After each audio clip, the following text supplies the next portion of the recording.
Hello guys, and welcome back to the channel, where today guys, I'll be showing you how to loop on BandLab. So guys, the first thing that you of course need to do is go to Google and type in bandlab.com.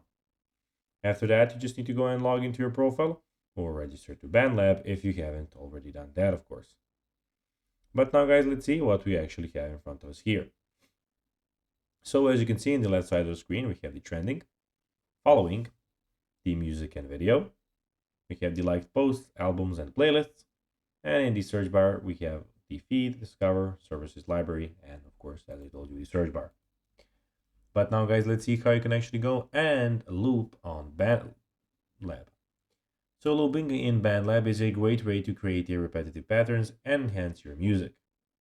Launch the BandLab on your computer or mobile device and go to your library and open the project where you want to create a loop. Click and hold on the audio region you want to loop. Then drag the icon, a double arrow, at the top right corner of the recording to the right to create multiple loops. Trim end of the loops to match the bar length on the ruler above the tracks.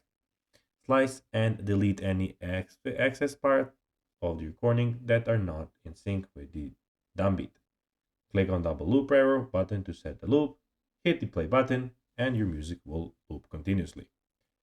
So guys, that will be everything for this video. I hope that you found this video informative and entertaining, guys. If you did, don't forget to like this video, share it, subscribe to the channel, and put the notifications on, as guys, this really helps us grow our channel. So if you have a few seconds, it will be pretty cool if you could do this for us. So guys, that will be everything for this video. I hope you enjoyed it. And guys, as always, I'll be seeing you in the next video on this YouTube channel. Until then, as always, bye guys.